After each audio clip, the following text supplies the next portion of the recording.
नमस्कार। स्वागत है आपका भारत मार्केट लाइव न्यूज में। आज हम लेकर आए हैं शेयर बाजार की एक बहुत ही महत्वपूर्ण खबर। आज हम बात कर रहे हैं कर्नाटक सरकार के उस बड़े फैसले की जो शराब लाइसेंस फीस से जुड़ा है। जी हां, कर्नाटक सरकार ने अपनी नई आबकारी नीति में बदलाव करते हुए शराब लाइसेंस के रिन्यूअल पर लगने वाली फीस में अब 50% की बढ़ोतरी करने का निर्णय लिया है।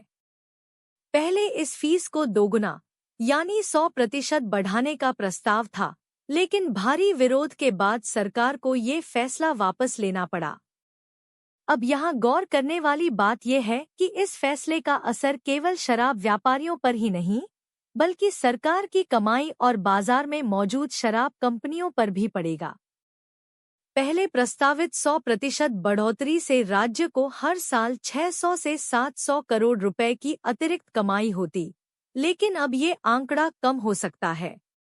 अगर आपको ये जानकारी पसंद आ रही हो तो कृपया हमारे चैनल को सब्सक्राइब करें और वीडियो को लाइक करें।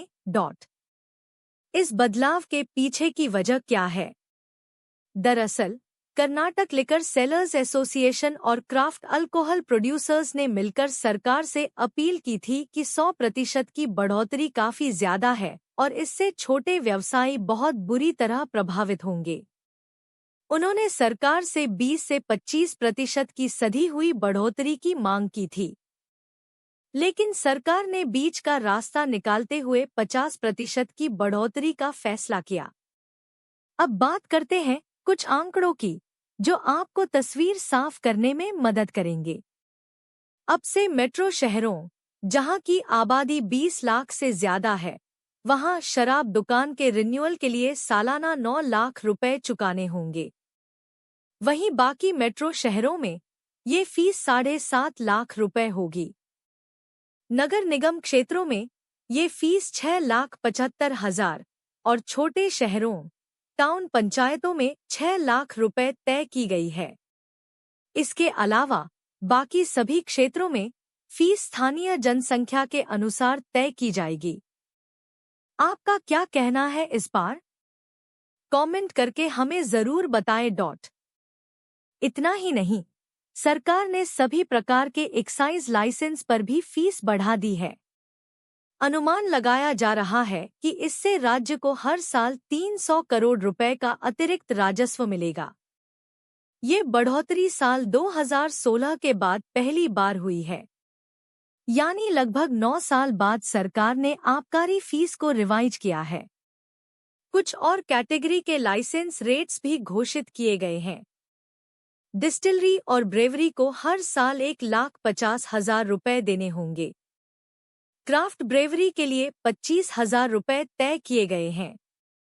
फोर्टिफाइड वाइन प्रोडक्शन के लिए भी यही 25,000 रुपए का चार्ज है। डिस्टिलरी और वेयरहाउस का सालाना शुल्क 67 लाख रुपए रखा गया है। वहीं अंतर्राष्ट्रीय एयरपोर्ट पर बार चार्टर के लिए 18,75,000 रुपए देने होंगे। यानी देखा जाए तो सरकार ने एक तरफ जहां विरोध के चलते कुछ नरमी बरती है, वहीं दूसरी तरफ यह भी सुनिश्चित किया है कि राज्य की आमदनी में अच्छा इजाफा हो।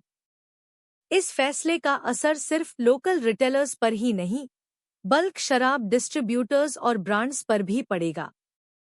खास तौर पर क्राफ्ट ब्रेवरीज, जो पिछले कुछ सालों में तेजी से उभरे हैं, उनके लिए 25,000 की फीस फिलहाल राहत वाली खबर हो सकती है। अगर हम इस फैसले की तुलना करें दूसरे राज्यों से, तो कई राज्यों में लाइसेंस फीस पहले से ही बहुत अधिक है। उदाहरण के तौर पर दिल्ली और महाराष्ट्र में फीस की स्ट्रक्चर बेहद जटिल है और कर्नाटक अब भी उनसे कम ही चार्ज कर रहा है, खासकर छोटे टाउन और क्राफ्ट सेगमेंट्स में। अगर आपको ये जानकारी पसंद आ रही हो तो कृपया हमारे चैनल को सब्सक्राइब करें और वीडियो को लाइक करें। इस पूरे फैसले से जुड़ा एक और अहम बिंदु है लाइसेंस की वैलिडिटी। पहले लाइसेंस हर साल रिन्यू कराना पड़ता था, लेकिन अब सरकार ने इस अवधि को 5 साल कर दिया है। यानी अब लाइसेंस होल्डर्स को हर साल लंबी कागजी प्रक्रिया से नहीं गुजरना होगा। ये खासकर उन लोगों के लिए बड़ी राहत है जो लंबे समय से व्यापार कर रहे हैं।